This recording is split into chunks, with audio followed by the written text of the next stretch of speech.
the greater you are, the more you should behave humbly.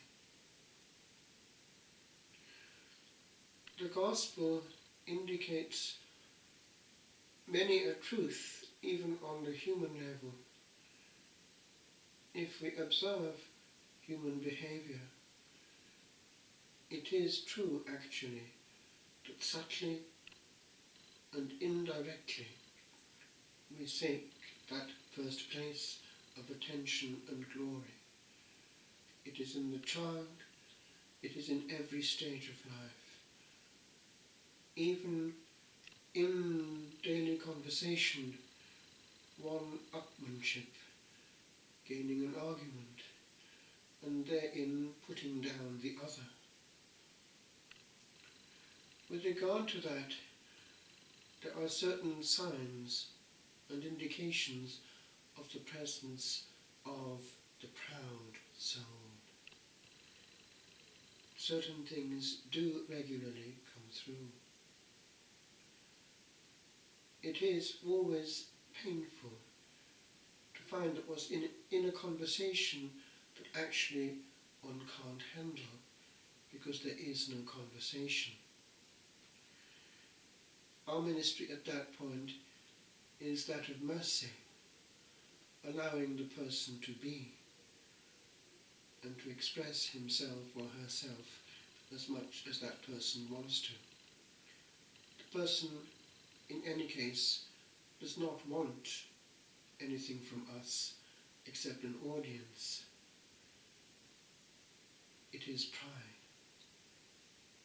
And how many conversations around the world go on day after day in that mode.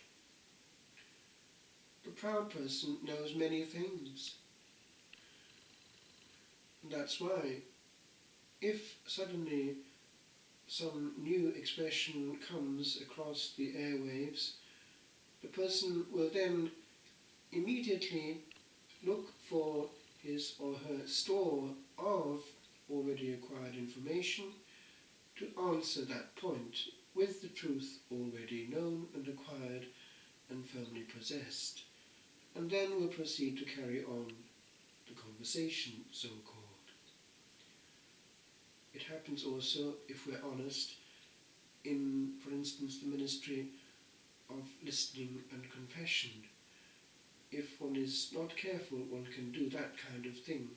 That corresponds to that problem, and the answer for that problem is that solution, without having taken the time and energy to see exactly the nuance of the problem and the illness. And therefore, as we begin this day of the Lord, let us ask ourselves, in my conversations from now until death, what will I do? Will I offload, or will I actually have that gentleness not to reign? Because to talk is to reign. The account is given of one of the most dangerous spies who, since already the 1930s, was spying for the wrong side, Russians. It was one of the group that came out of Cambridge. His name was Kim Philby. He was an excellent spy. He had chameleon properties and fitted well into his ambit, able to work even in Bletchley Park. He was therefore fully aware of all, and the Russians were immediately informed of all. Well, eventually he had to go into exile and die in that communist bloc that he had served all his life.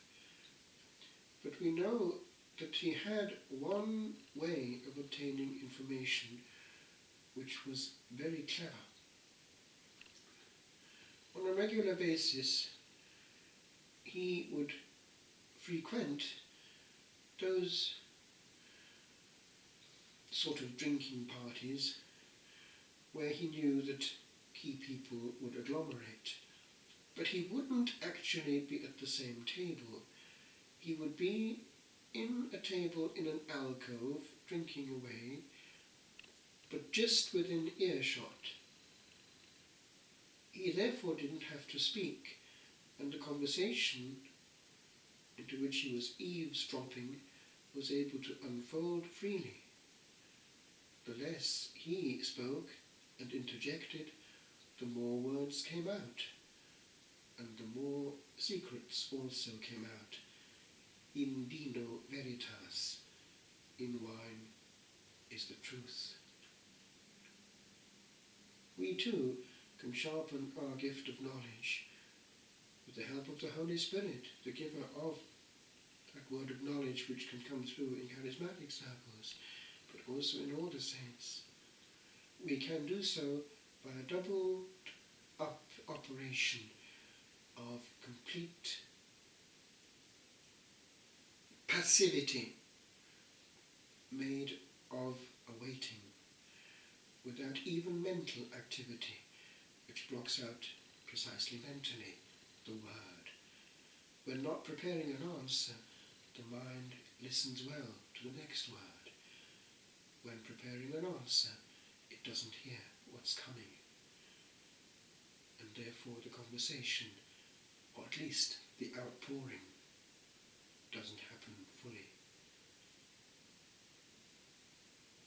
The less he spoke, the more he heard.